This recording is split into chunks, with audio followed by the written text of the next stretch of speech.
So tunalipanga deni. Tunachukuanga deni ndo tulipe deni ndogo. Na ndo naido pia tunakopa ya juu inaibiwa pia. That is what has been happening. Mpaka tukafika kwa debt ceiling.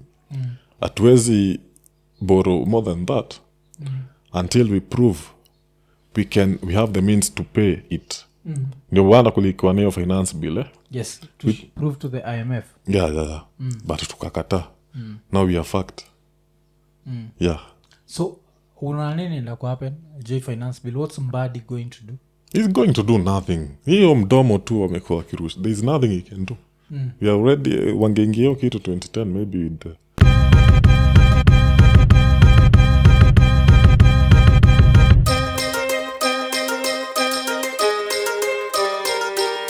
He also decreased taxes, you know.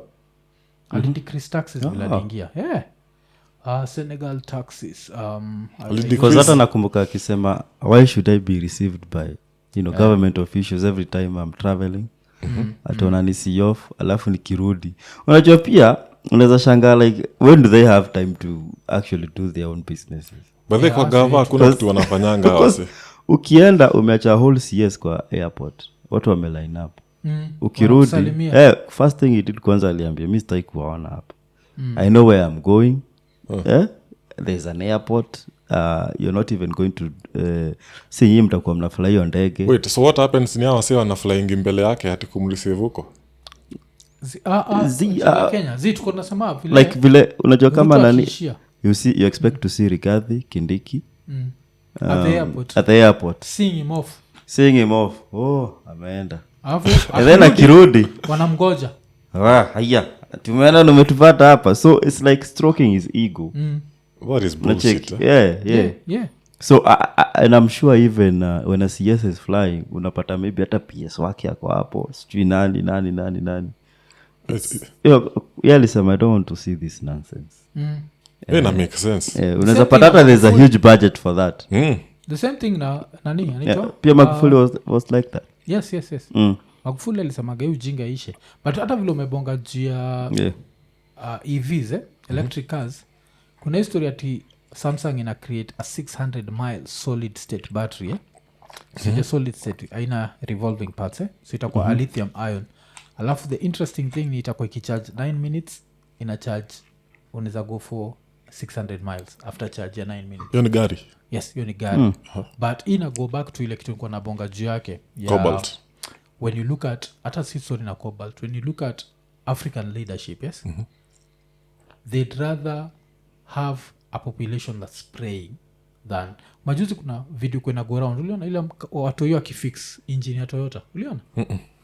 Kulikuwa na video kwena go around alafu ilikuwa video ya watu wa Philippines, haikuwa hata watu wa Japan. So that's what we are competing with. Mtu wa Philippines yuko 9 years old ana fix engine. Mtu wangu yuko 9 years old bado anacheza na toy ndogo kabisa. Acheki. And that's how much the world has changed. But mtu yangu kucheza na toy ndogo is better than we kuambia mtu wangu that God ndiye atamfanya rich ama poor. So nachikizi vitu zote but the rooters of this world need people to believe that it's God who gives wealth and God takes wealth. Because as long as people believe that when you're poor utablame mimi Mungu ajaona time yangu haijafika. Mungu time God's timing is always right. See, that's the statement. So for you to fight that's why nasema nyinyi if you guys don't step up because lazima mtu aambie msipo step up mseme tunataka hizi position mtatukanwa. That's one of the things of leadership. Kumbuka Murkomen akiambiwa pa you are the one of the most corrupt motherfuckers I know. That's the price of leadership. Lazima uwe ready kutukanwa, but you have to stand up and be like, you know what, I believe I can take you in the right direction. Mkinitaka sawa, msiponitaka. Unakumbuka the infamous post ya Levi Munyeri the lawyer saying what? Levi Munyeri ndio ule msaliandikaga ati the people of Mukurueini the intelligence gap between me and the people of Mukurueini could not allow coming together of the minds. I think I'll say the intellectual margin is too wide for us to meet, for our minds to meet. Yes. Ilikuwa the meeting of the minds. Yes. And you have to put yourself out there. Otherwise, what are we doing? Nokiri nakuanga disappointing sana. Unacheki tu mse, you know what is right for these guys. but they don't see it and they For think they are themselves. more right than you are mpaka unaweza I understand his sentiments. Yeah, because actually one of the best analogies leadership. Funny thing ilikuwa nataka kumquote pia as well. So ile time alikuwa hapa alisema leadership is service. And I actually don't see a problem with Uhuru coming back as MCA for Gatundu Ward. Nasinakumbuka akisema hiyo. Leadership is supposed to be a service to the people. If you realize, I can actually serve these people better under this capacity. Check wacha ni inspect mitaro. And there's nothing bad with it. So alikuwa hapo, it was a funny analogy of which if you think about it, I think in Africa we have these levels of leadership. And unaangalia umse like person akiwa ward level like amwezi whatever you're representing amwezi nini these are not and still these are the same people who elected you kwa ballot there wasn't a special a golden ballot because they're going to cast the Senate hapo the sijui nini hapo. Of course yes they have all these benefits na nini, but if you actually ukiangalia it's all service to the people. Unaona? And what they are supposed to make sure ni the nini trickles down. Yes, the chain trickles down, the service trickles down to people. But sasa hao ni actually ni vile au jigawanisha na pesa like iko hivi I think tunafaa kuchange hiyo yes done itakuwa 2027 because look at it ule president ni wa Netherlands ule wa bike alitoka na bike nini sio msa wa Netherlands huenda na bike he cycled off. But tukimalizia story lazima nikuulize sasa what next. What are you talking about? Kulikuwa na protest the 88 they were underwhelming. What next? Is protest on the streets the only way we can? No, there comes now if we can't go to the parliament then we go to these guys where they are. Yes, resign sinyi tuliwachagua mfanyie job na kuna kitu umefanya. What else do we need you for? Tuma resignation letter, go find another fucking job. Do you think they'll resign? Do you think Kuria wa Kimani can resign? Alikuwa ndo Kuria wa Kimani kama ni Kuria Kimani. Of course watu we don't even need all of them to nini. Do you think Silvana Susoro can resign? Look tuko na members of parliament wangapi? I know it's over 300 plus nominated blah blah blah. Now so, if 250 resigned but that's now we are talking fiction. These people can never resign. Why? Resign. Tukiwakuta nyumbani resign. Tume resignation letter kwani watadu nini? Okay, are you telling me a situation where we force them to write the yes ama you're telling me a situation where they write the resignation not letter? atuwaombi ni kama okay no si ati tunaenda kuwaambia please madam wadhika anaitwaje? I don't know huwa alikuwa na pesa na flash pesa the one with the big mouth so tunaenda kumwomba please madam Jane resign tunakuomba juu tusaidie ni uresign ama uame Kenya. There are only two options because now the people of Kenya are tired bwana. But you see now they'll use the police on us. The government watatuma polisi kwa nyumba zao si wote. They can. Yeah, they can, but they can't overwhelm us. Yes. They can't overwhelm us. But you see, whatever you're asking for, let's also be realistic. It's not anarchy. But it's not realistic. It is. So let's have some realistic goals. These people would never resign. To me, this is what I normally say. If wacha nipatie an analogy nishatumia hapa. If 10,000 people died on the streets today, Ruto would not resign by tomorrow. Ruto would still stand in front of all of us and say nothing has happened. The same way amekuwa akisema kuja kuwa an extrajudicial killing. So if that's what the leader is doing, you can try and imagine what the minions are doing. The Didmas Barasas, yes? So these people won't resign. So what's the way forward? Do we wait for 2027 or what can we do so that we make sure that the next government is different from this government? No, 2027 is too far, bwana. What do you mean it's unrealistic? If we elect new MPs to impeach Ruto, But these ones are not going to resign. Hey, tukiweka pressure, hata resign, hata tukiweka pressure. watadu nini? All they'll do is they'll use the court system. You see, it's simple. Kama unanipata nyumbani, but sikuje nyumbani. These assholes have a lot of houses. You know that, right? Ulicheki majuzi tulikuwa hapa na Eugene Wamalwa, and Eugene akamake joke fulani akasema ati how is it that someone who's like a first term MP ama someone who's been an MP for a few days ama a few years already has a helicopter. Acheki.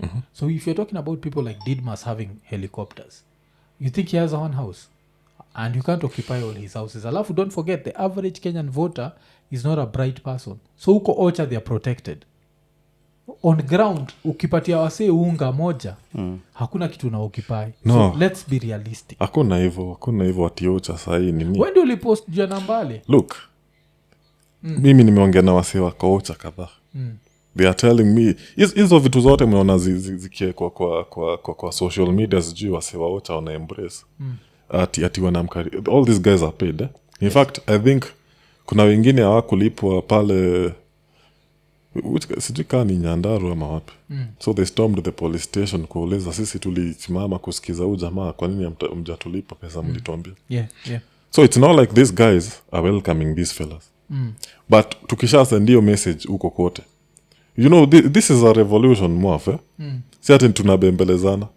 Ni umeshindwa job. Unafanya nini hapa? That's what we are doing. So when you ask me what next,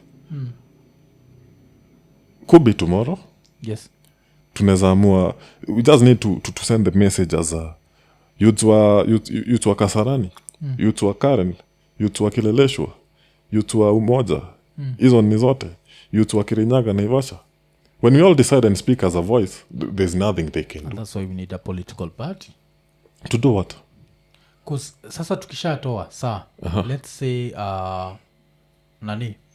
someone resigns today, who takes over? No, there's a re-election. I'm not saying Ruto. Let's just start with the MP level. Simlisema mtaki party. Sikuna re-election. Yeah, na re-elections itakuwa bado provided by TNA, UDA and all the bullshit that we are trying to walk away from. TNA, UDA, ODM, UDM. It's going to be the same people. URP. We need... Oh, I get you now. We need an option. And we need principled people who are like, you know what? Mi nikiingia pale, ulicheki, nani alitembea? He still traveled with an expensive handbag. Ulicheki? JOHO ama Good comment. Ile handbag ilikuwa ya $460. Kakitu kadogo. But I think... That's someone with self-esteem issues. Yeah. So we need leaders who have esteem issues. Yani who are confident in themselves, who know you don't need anything. Like video call Faith Kipyegon ukiwa Kenya. Mwambie good luck tomorrow. Because video pigia manager yake muulize, can Faith give me 2 seconds of her time? No. Sawa. Mwambie a message from me to her, good luck. I'm here in Kenya and we are rooting for you. You don't need to spend taxpayers' money. Wacheki. I actually didn't see any leader from US. Ya kukuwa nayo. US ilikuwa number Mayor 1. tu wa Los Angeles ndiye alienda kuchukua flag. And that's a tradition. So Sakaja should have gone to pick the flag. Oh yeah, because the next person, the next city hosting, hiyo inakuanga ni tradition. Yes. So na yeye alikuwa ameenda kumsaidia ama. Akuko na ati uliona ati king whatever ama prime minister wa Brito and Britain is next door. Uliona anyone ukwamba that's a political so nyinyi msipoamka me this what I've been saying, yes. Your Twitter spaces have to continue. So lazima muendelee because these Twitter spaces are very good in making people political. Yes. Nyinyi wenyewe you have to tell people these are political discussions. We are trying to change the politics of the country. Remind people politics is war without bloodshed, war is politics with bloodshed. Remind people tunataka kubadilisha hii country, we need to all be involved. So mimi niko nimesema gani, occupy parliament, occupy a registration center, occupy a polling station. what I meant by occupying a registration center ni we need to make people to register to vote. Yes, occupy a polling station, siku ya kuvote lazima tutokee. Tusiseme these two leaders are the same. No, we have to choose the lesser of the two. But now you know, regardless of where we occupy, if we do not act now, Ruto is going to steal. Yes, and that's why we need. That's why tuna need nini to be able to tilt this thing to one side. You see, you can only steal if the gap is small. Najua hivyo? Najua technology nini? Relaying information is very fast. Yes. So try to imagine if Ruto does not keep 100% of Central. Yes. There's no way he's coming back because you need to manipulate numbers in Central Province to push you over the line. Central ikikuwa 50-50, it's very hard to win because si watakubali mse wao Central anyanganywe votes zake, si ndio? So you would be able to inflate the numbers. And don't forget ya Twitter, not TikTok, relay information very fast. So if we've given this other guy more votes, and the gap is big enough, there's not going to be a way to manipulate it because now you'll have Rift Valley to manipulate. Yes? What makes you think they can only steal when the gap is small? Because buda kuna time nizatandikwa. A landslide victory. I'll give you 2002. Yeah. 2002, Uhuru alipigwa na Kibaki with such a big margin. It was not even debatable. It was zile za weenda tu. That's the only way. If it's close, it goes with the incumbent. If it's big enough, buda, Ruto aspo keep Central, itabidi Raila spend every day yake Nyanza na Western. Raila doing what? Convince Nyanza na. Don't forget the tribal vote will still be there. This is the world nataka msitoke from. Watu wajinga bado wako. So sisi kama kazi yetu wale watu si wajinga ni kutilt the vote to the right side. So the tribal numbers will still work. Si ndio? Yeah. So each tribe hiyo itakuwa. So now a lot of people wale uliona kwa streets have never voted. A lot of them. They've never voted. They've never thought voting is important. Sindio? Till Ruto akamanze kuonyesha voting is important. That's why you remember when the protests were really powerful, it was because of the middle class. Unakumbuka? The middle class in Kenya has always been atujali. Pale tuliona akina Asia doko pale wamevaa matights wana protest kwa streets. You know, it was revolutionary. Yeah, huko na Asia hapo. Asikumuona. Jamal kwa mvaa mask. Hudacho. Amepigilia vitu zingine. I think alikuwa hapo. Yeye karibu weke simu chini ya pote. Niko like no, keep protesting. Process ziada. Lakini watu wengi walifall in love hapo. Yes, sasa nakwambia. So hii kitu mlianzisha, it was so powerful. But the fact amjakuwa mkipusha as a political movement is where this is the reason why they are beating us. Because they know as long as there is no political movement, because hizi tunafaka tunabonga juu ya what would the ideal government be like, blah blah blah blah blah blah blah. What would an ideal party be like, blah blah blah blah blah blah. What will an ideal leader look like? Because the leader won't come from space. So even watu wanasema mse kama Wanjigi, si ndio? Yeah. Jimmy Wanjigi has too many skeletons in his closet, si ndio?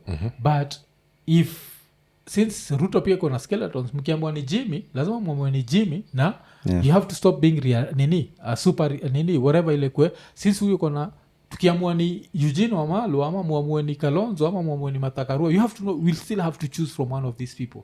But that person will have to know it's not business as usual. Si ndio? But now give that person hivyo, alafu huku chini mpatie the Casmuels and the Boniface Mwangis and the Polo Kimani. Huku chini wapi? MP. Because MP, legislators they still have a lot of important power. They make laws. Why did you occupy parliament? Yeah, I know that. You know, the parliament is basically the backbone of this whole thing. Eh? Yes. Lakini sasa nyinyi wale mnafaa kwenda parliament huko hapo Azizi mistaki kwa leader. So what are we changing? That's why nimekuuliza what next? Because maybe we have two choices. Tufunge kitabu tuweke chini ya kitanda tuache, ama nyinyi mstep up msemeni aje tunaanzisha party. Utatukanwa. Utapata sana kutukana. Hakuna shida. Kuna wase kama sisi wala atakuwa zizi umse he's believed in the movement. We are following. I think Boni has ukweli party. Boni is an activist, regardless of how much. On a political party as well. He ran usisahau he vied for seat ya Stare. Yeah. Sisi tulienda kumvokia and ukweli party. And ukweli party ni yake. So it's still alive. It's still alive. And It's still alive, yeah. Because I'm not sure when a party can be deregistered. I don't know. Because vile I'm not done. Yeah. umesema nikaa pia wewe trust Boni. Do you trust Boni? No, niko on the fence on this one, eh? Because me Boni, I keep telling people I feel like I know him. Mimi certainly buy land kutoka kwake because he sells land, yes. So I bought land from him. I've never even fenced the land. That's how much I trust this guy. That's how much I feel like he's a man of integrity. A lot of people don't trust him because he's not poor. So since you're not poor, people will be like, umetengeneza pesa through protest. But wacha nikuulize, wewe mwenyewe umeenda zile protest, eh? Can someone pay you enough money kusimama mbele ya tear gas canister chapwe hivi? Can someone pay you? Na kwa ile image yake ilikuwa inaenda wasa alikuwa nafikiria ni it's a recent one, eh? The one alikuwa amefura sura hivyo. Can someone pay you to take that beating? Wewe mwenyewe ulichapwa. Could someone have paid you to take that beating? The beating that you took that day? Kuangalia TV. So why do you think he was paid? Hii ni stories akina Abrams. Nacheki? Yeah. They Propagandist. Wanawambia people who are with you, you are told they are... Afu mnapigana wenyewe kwa wenyewe. No. Hakuna mtu anapigana wenyewe Ruto amerudi. But Ruto atarudi juu ya... Ruto arudi mahali. Gaido wanapigana na, wasiafai kupigana na. Mse kama Boni, wewe mse ule uko side yake kabisa, mko mna believe in the same things, we mwenyewe umtrust. That means you trust Ruto more than Boni. No, I trust no one, eh? I trust myself. Yes. But you don't even trust yourself with leadership. The minute you say it's not I don't trust myself, eh? I know myself. Inaonshoneza change haraka. No. It depends the magnitude of stress I can handle. Okay. Yeah. But me Buddha, endeleeni kufanya kazi mnafanya, but I feel like the Twitter spaces need to continue, but then mna need to form party. Acheni ujinga ati nyinyi si political. You are political. Start a political party, call it even the X party.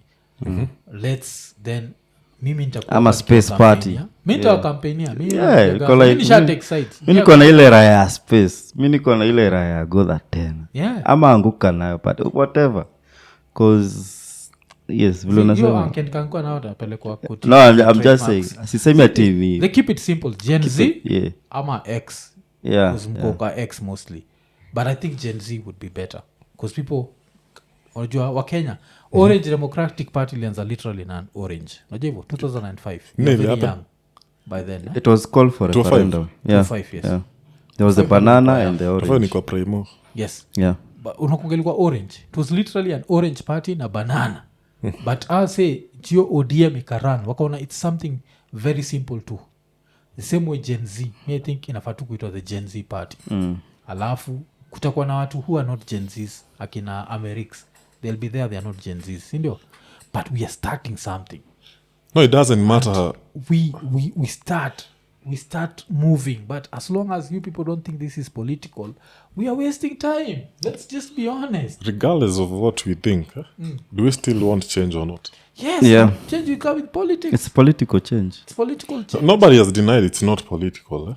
Mulikata ile time kikuuliza hapo umetry kumanuva we just want good governance. Good governance is politics. Sija deny it's just that I haven't answered. Kuna difference. Why? Kusunaogopa ukiansa wasi watakukujia on X waseme Polo anatafuta tu kuwa MP yeye hataki kutuchenjia. No. Fuck wase kama hao. There are people who are always because that's a jealous person. You know there's nothing you can do about a jealous person. Someone who thinks they can be a leader but they're not ready to step up. So they'll beat you.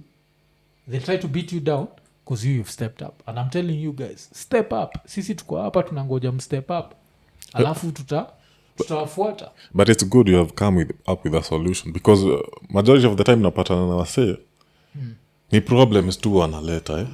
Hakuna mtu. That's what I've been saying it. We need to be people of, in as much as tunalia shida, we need to also come up with solutions to replace the problems we are combating, eh? Sio kulia tu ikidifanye po na una system yako unasema we should do things this way. Yeah. So it's good you have mentioned that. Sasa but Buddha nyi endeleeni kupigana.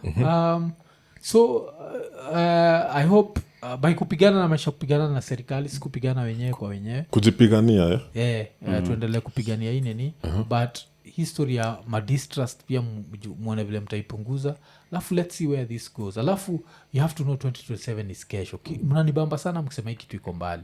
Hii attitude ya 27 iko mbali ni itafanya Ruto atatucheka. Itafika hapo hiyo time anacheka tu. So far mnafight na mse yako 2032 sana. Na mse ni fala juu hata ashaanza campaign na hakuna kazi amefanya.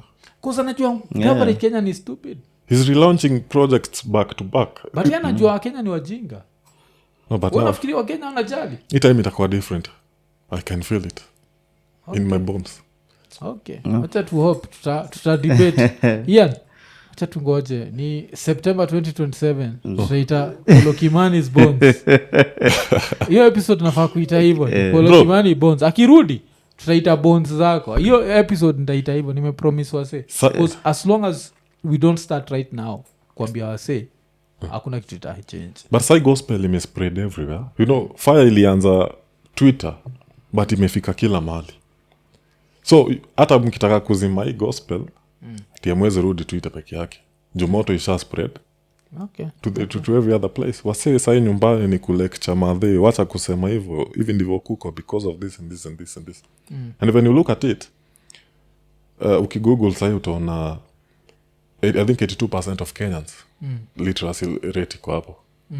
Yani unaweza google hiyo if I'm not wrong. Literacy rate yetu. And najua it's going high. The only thing I'm worried about ni we're still very tribal in our voting. I mean, tribal. And yeah, you're still tribal in our voting. The only reason why sisi wana feel ni kama hatuko tribal in the fact that Central is not on one side. And that's why if Central does not stay on one side, then we might have political change in 2027. Otherwise, there is no change. Central ikimove kitu side moja, it tilts it to that side. Acheki. And that's why hii fight ya mtu wa mulima Gachagua might end up helping Kenya without Kenyans even knowing. Because if he's able to just take a chunk from Ruto and then the other leader who shows up who I don't know who it's going to be achukue something alafu Gen Zs pia wakuwe reasonable wajue leaders won't come from outer space. Cheki saizi kuna sana nasema Gen Z nafaa kumaanisha gen zote, generation zote. Like generation zote against corruption and bad governance. Hapo wanasema like literacy rate is the percentage of people ages 15 and above. Kenya literacy rate ya Kenya inasema ni 82.8%. Okay, that's a good number. Yeah. So these guys just need to be guided. Ni wasi wanaweza jifikiria but wana need to. That's why na imekuwa ikipanda since 2014 ilikuwa 78.7.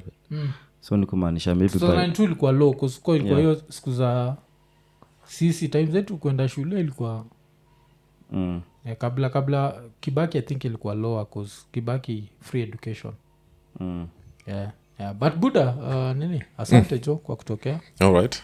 I really hope mtaanzisha party but msipoanzisha poleni.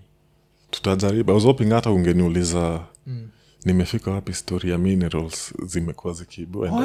Okay hiyo tunazabonga juu yake cause nicheki ukifight story za minerals so history ya minerals iko wapi because I've been seeing unajua hizi stories za minerals I always feel like some of these things are conspiracy theories. Inaka story ya jaba there's inaka story za jaba. These are facts what aniende. No, I wish I had the necessary resources to do all this surveying. Nilete photographical and videographical evidence because these things are there but they have been there for a very long. In fact, what happened? Yes. You see, when the white man landed in Kenya, they realized kulikuwa na the mob sana Kenya. So in between I think between 1930 and 1960, in a place like Masai Mara ilikuwa gold mining site. It still is uko interior kabisa. So when kukakuwa na nini fulani kina Hitler wanapigana nini. So England is fighting in the front line. And Mau Mau is also resisting on this side. So akasema now we don't have the capability to sustain all this, to pick up all this that we have discovered here. So what we are going to do, we are going to hide it. Ile kwa movie ni tango hiding in plain sight. Yeah. So they decide to come up with this theory of conservancies and national reserves. Hizo areas zote walikuwa wamemap ziko na hizi resources. Okay. They call them national resources and national reserves, game parks nini.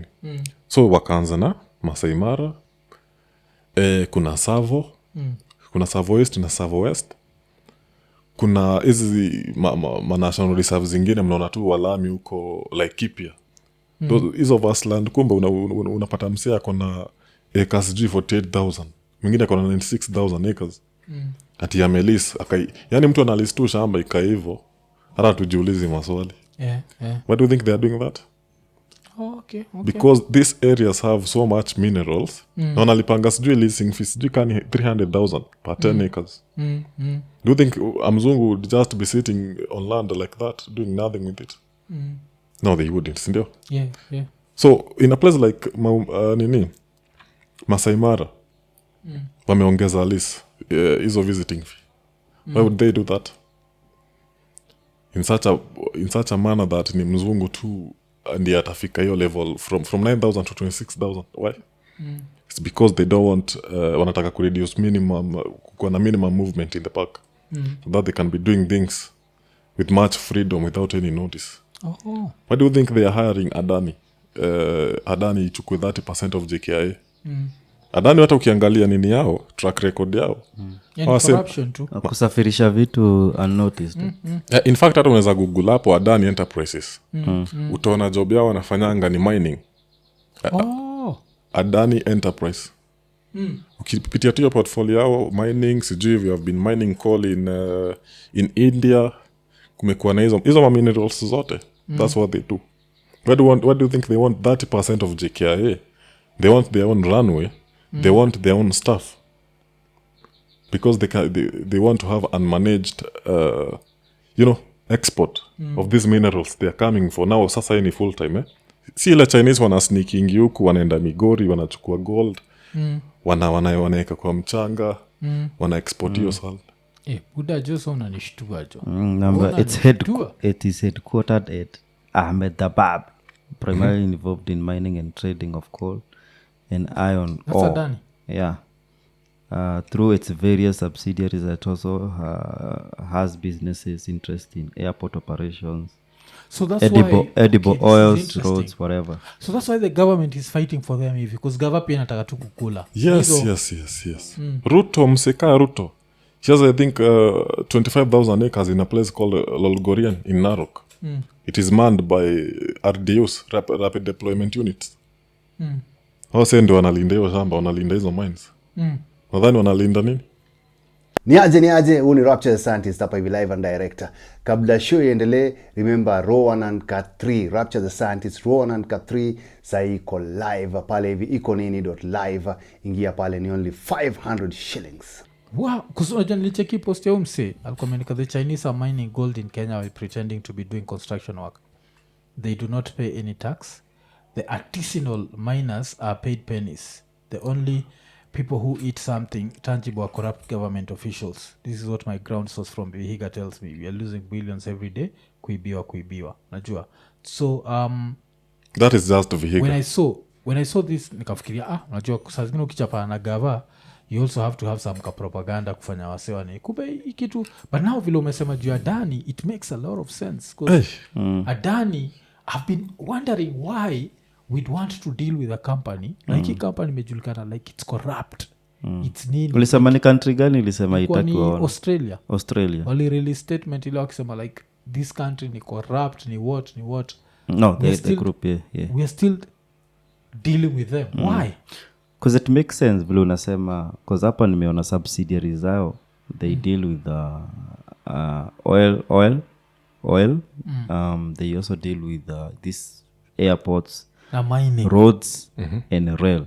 Because if you have something you have to transport it. Yes, with actually makes sense. Yes, minimal questions. Yes, because if you control them and you have your own runway.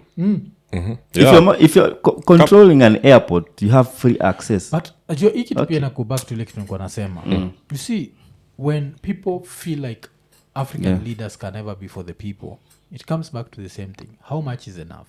Ruto is rich, you know that. Ruto does not need, if Ruto never earned a single shilling again for the rest of his life, he'd still be rich. He has enough money not to ever earn a single shilling, and that money would still be enough for Charlene, kina Nick, wote. he has that sindio alafu base zako nazo pia ni base zina regenerate sinakwambia so wakifanya vitu kama hizi they're just doing it because they want to do it they don't do it because they need to do it so that level of greed I don't know but it's saddening now that you have told me unadhani ni story ya jaba napiga sasa ndio no tunasema si usema hizi ni vitu za jaba like wasiosemaga vitu but unajua saizi vile umeexplain it's become very clear that this is the reason why this milk unajua tu this company deals with airports but now you bring the mining element to it and then you bring the runway airport ni vitu wameanza juzi tu airport their main core business is mining the whole industry but hii pia inakuonyesha this is the power of X kusqueeze you have insiders sending you this information sindio it's more of whistleblowers yes and that's the power of X yeah these guys are just waiting for this someone to mention this is going on because you find a place like pale Migori na mahali panaitwa Nyatike there's a whole industry of mining I think they are about 30 mines so ukisikia story kama Migori alone is producing 30 kgs of gold unajua ni pesa ngapi mof that's a lot of money man kg of gold is a lot of money ka 1 gram 1 gram is 8,000 bob tuangalie 1 gram of gold kwa ile time ya CS wakivetiwa ni CS mgani alikuwa amekiwa soundtrack ya Narcos Joho nani amepewa docket no that's why it's all adding up umsekao yote ajui nini na happen niko so one kilogram of gold is around $80,000 $80,000 yes so 30 kilograms would be $2.4 million $2.4 million that's like every ama whatever every what 1 gram is 8,000 bob Kenyan shillings Zizi, it's more than that because if 1 kilogram is 80,000 it makes sense I mean 1 gram would be $80 okay it's around 10,000 it's around it's just about because a gram is 1,000 but $2.4 million tukichapa ma calculations hapo it means let's even put it at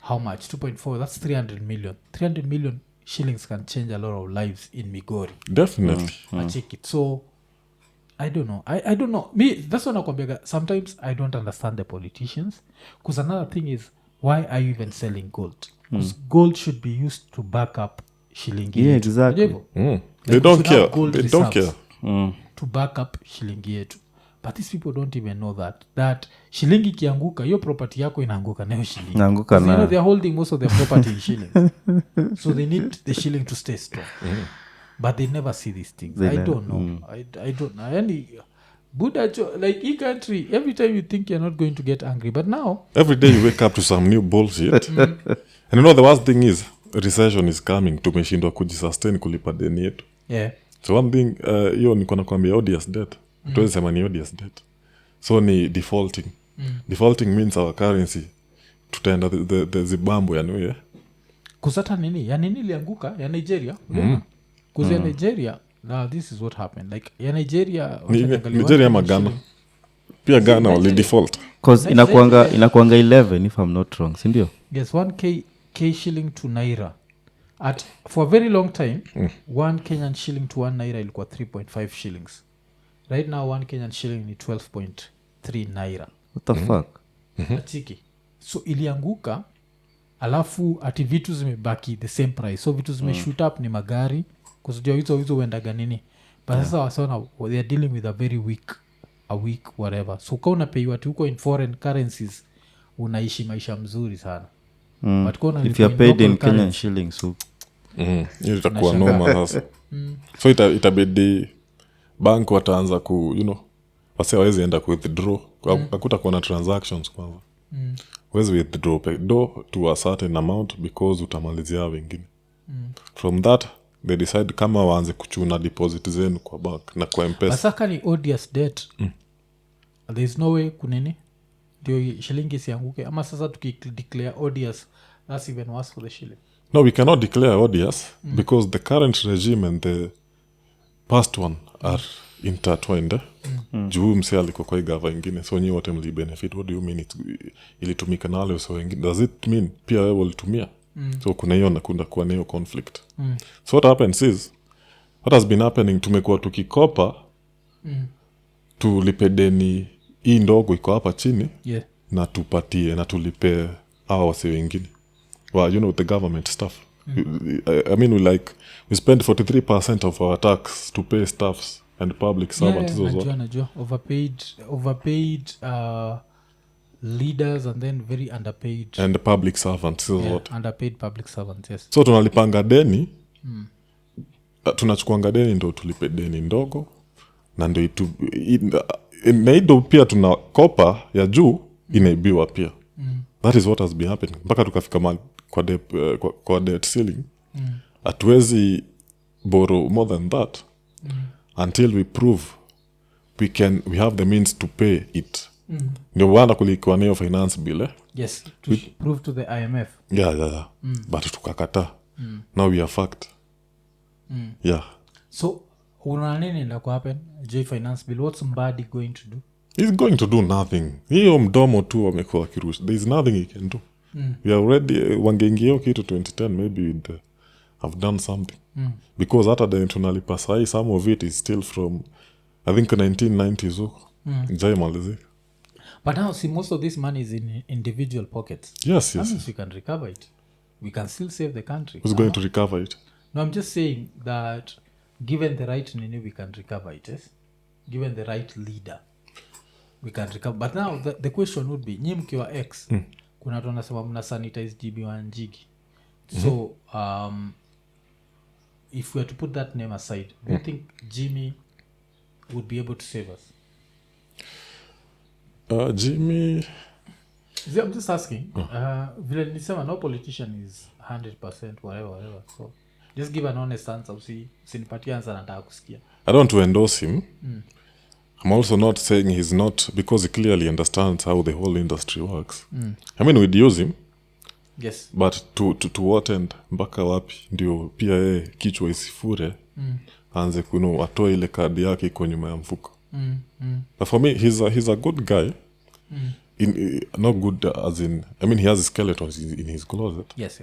But he could be fit for regulating, kufix hizi nini loopholes ziko hapa na pale. But what we really need is someone, if we choose to elect that person to lead us, ata make sure these guys, the previous ones, they just don't ati wana quit job alafu wanaenda hivyo. Yeah, they need to be followed. Lazima wafuate, hii do ulipeleka wapi? Kwanza prison sasa waanze watu wa bangi waachiliwe kidogo. Tuingize watu wa corruption. Tuingize sasa ile mikora. Wale wa kusponsor. Wenye wanaiba na bangi. What? Alafu na juzuri wa hii invasion ya parliament ya last time. No president should say that they are being controlled by parliament.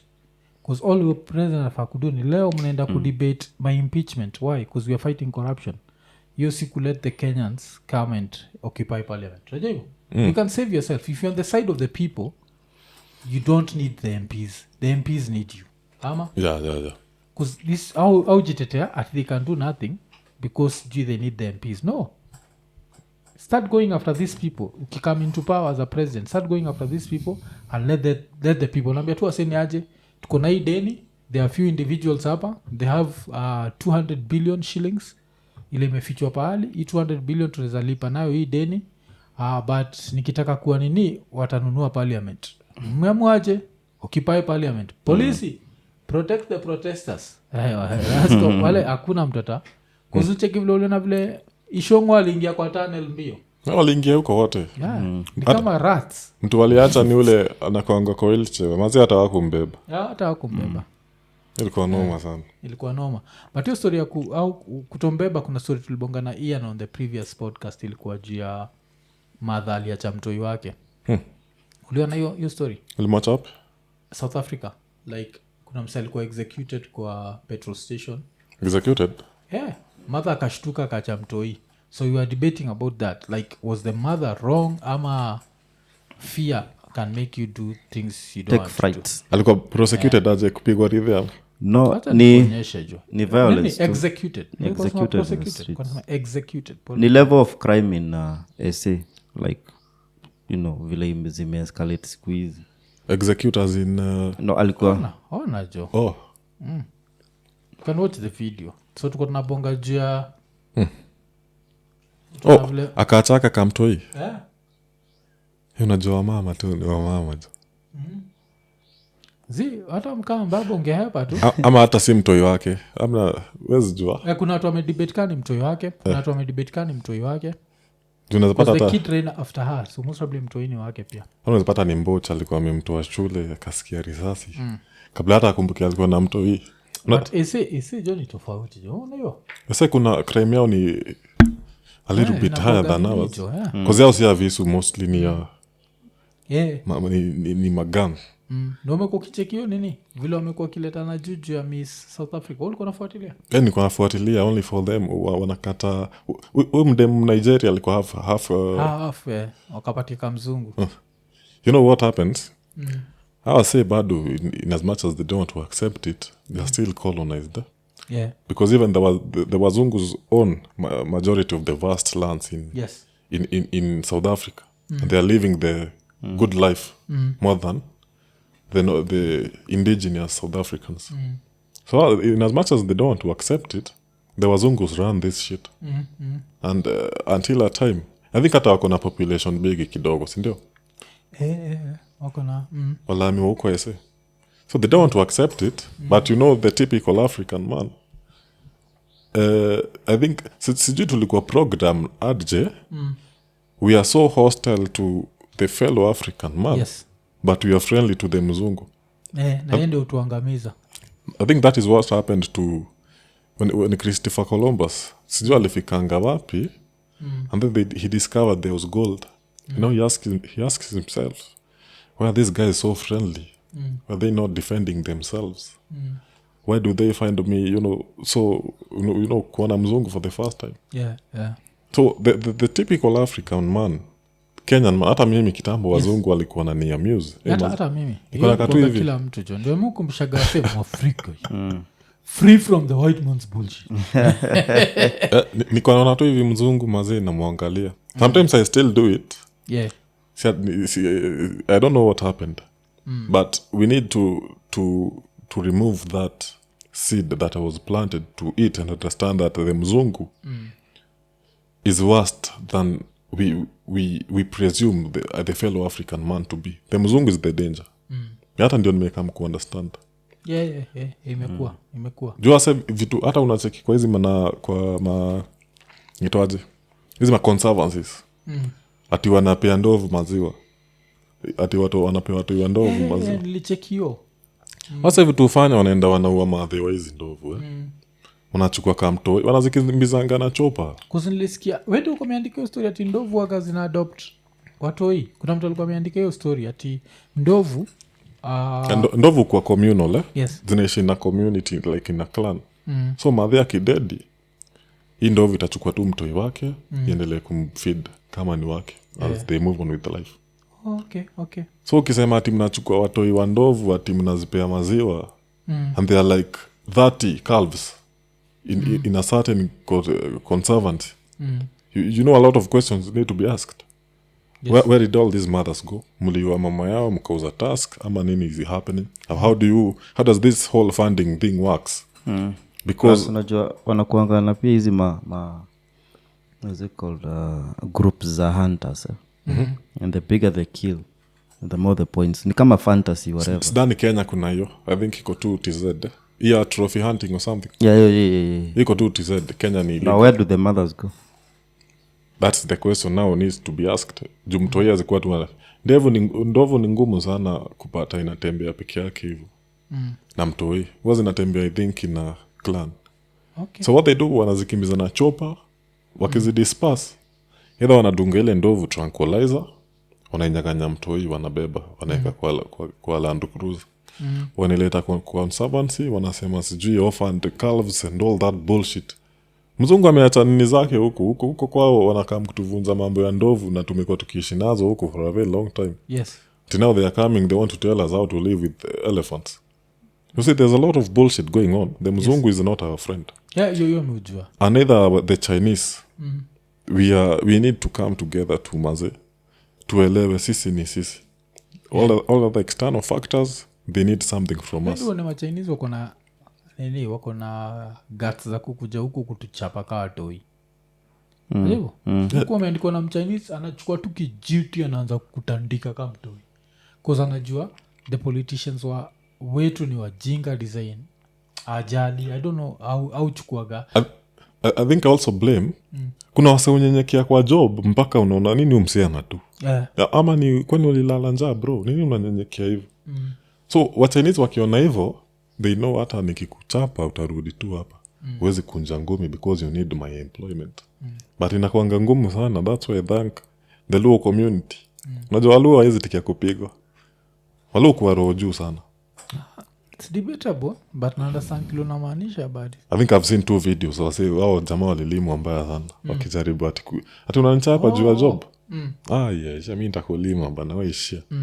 So hiyo kunyenyekea kwa job ndio inafanyanga wana feel inflated na hiyo ego. But kuna kitu ile nilikuwa napendaga kusema siku hizi nimekalia sana kuisema hii poverty takes away your dignity. Yeah, I understand. And I think that's it. Ile msee atafikiria maybe amework. Wewe try kumagine umework mpaka 29th, si ndio? Umsee ndio kuchapa on the 30th. Unafaa ku get paid on the 5th. You might take it because your family needs the money. Unasema sisi unajua tunabonga to some degree from a point of privilege where siwezi take beating yako because I don't need anything from you. But kuna wasi they take that beating cause but sasa now this is where mse kama Matiangi had never support him for president, but one of the things I respected about him ni hizo jinga during time yake as cause na happen. Zilikuwa zina happen but ziko chini ya maji. Sasa hizo zina happen openly. Unaelewa? Sasa hizo zatandikwa tu hivi. Unatandikwa alafu gari imeandikwa Sugoi Industries inapita kwa window and nothing happens. Unaelewa? Yeah. Because I think we are more welcoming now.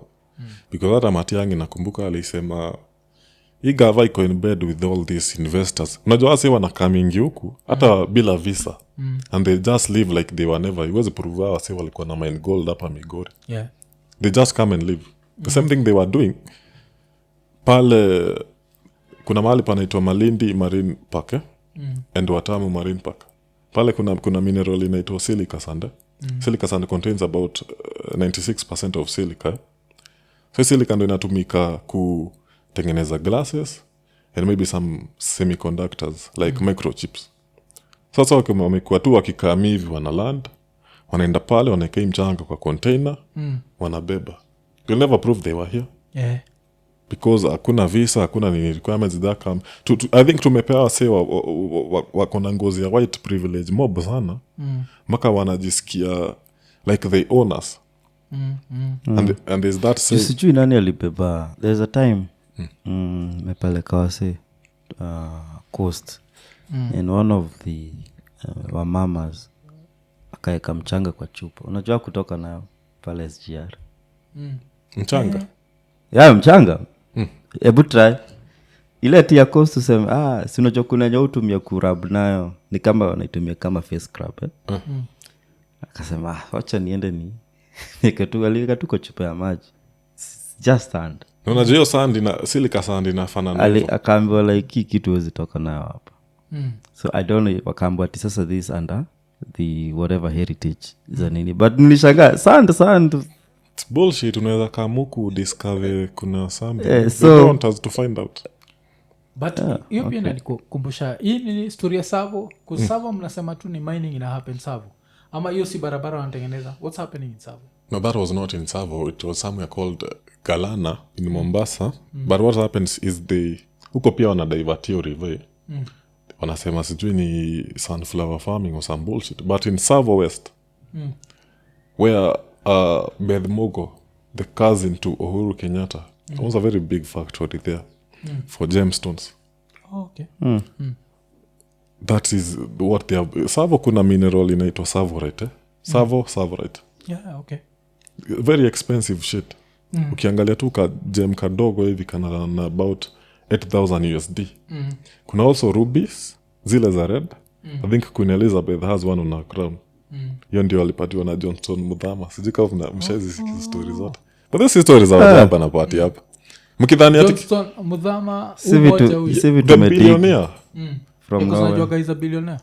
Mkidhani ati King Charles anakuja Kenya kutu visit because he loves us. It's fucking bullshit. It's because he amekuja kuangalia maneno yake vile kali wacha bado what is going on here. So Savorite, there's also something called a green garnet. Very expensive shit. I think 0.2 grams goes for 20 million or something. Juni, you know the rare Yes. rarity and expensiveness is in a directly proportional. So Quite a gem. kuna kitu pia inaitwa green garnet. All those ziko hapo very expensive. Now what happened is akina Uhuru Kenyatta, kina Jomo kuna vile wali break hii market wakaeka kibaria such that for you as a small scale miner, for you to access the market you have to go through them. Hata kaa unachimba kivyako but it's there if you want proof. Juzi tu broker wakina nani wa Samoei Ruto walikuwa huko ku break deals na Walami. I think they want to lease the whole of Savoist. Savoist ndio iko na Savorite na rubies. Savoist iko na Savorite kidogo na iko na hizo sasa green garnet na kitu inaitwa sapphire. Hizo zote mnaweza google with your own time. Damn. So the wealthy in this country, sidhani ya Walami hata hii within all this Gen Z revolution, sidhani Walami wataachilia hivyo virahisi. Labda wapite na mimi juu nimeongea mingi sana. Because like our leaders the same thing wanasema like kama wewe ni Ruto na uko na hii wealth yote, why not now do it for the rest of the people because they're still wealthy. Alafu usha notice I think one thing ile African leaders are understanding, the more buying power your people have, the richer you become. What do you give? In what aspect? Angalia hivi Weston Hotel. How many people can just afford hapa Kenya can afford a weekend at Weston? Well, I think it don't make sense. Acheki. So if people were rich, people would just show up. Utapeleka dem yako dinner at Weston, sindio? Yeah. But now you see you can't afford it. You have to rely on The tourism. reason why ukienda hizi makantri za majuu, the reason why the rich there become richer is because people have spending power. Like ukienda kwa malls, this is the interesting thing. Kenya ukienda kwa malls they are mostly empty, sindio? Majuu ukienda kwa malls zimejaa. Unajua vile una assume like digital still works, Amazon still works, but people still go to stores, people still go to malls. And the same thing ni shaskejua South Africa. Kwa South Africa watu wako na spending power kutushinda, malls zinajaa. Kenya unaendaga kina Two Rivers, saa zingine unashindwa kwa huko solo. Shai notice? Kwanza ukipanda huko juu, Solo. Ndio naonanga watu wanajiuliza na wase umekaji profit wezi mashup. ukienda huko juu ni ghost town. Ni ghost You need town. security.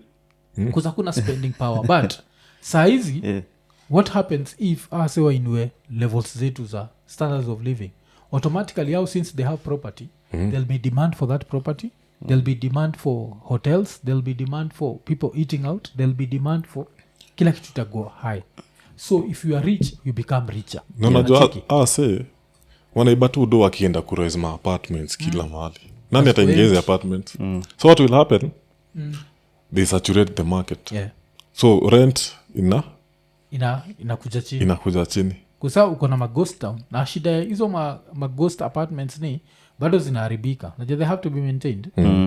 Watu sao like kuzosofikiri ati as long as uko na building hata ikae 30 years buda itakaa 30 years utapata mti imeanza kugrow katikati yake jako. Lazima kuna maintenance. Lazima kuna maintenance. Msee anaenda pale ana. So I don't know what's up with them, but I guess vile tunasemaga jo keep doing the Lord's work bana. Cause hapo umetichanua tu. Hiyo story yani nilikuwa nimeicheki but I never took it till hiyo time umeiexplain iko na. Sasa ndio tumeiconnect.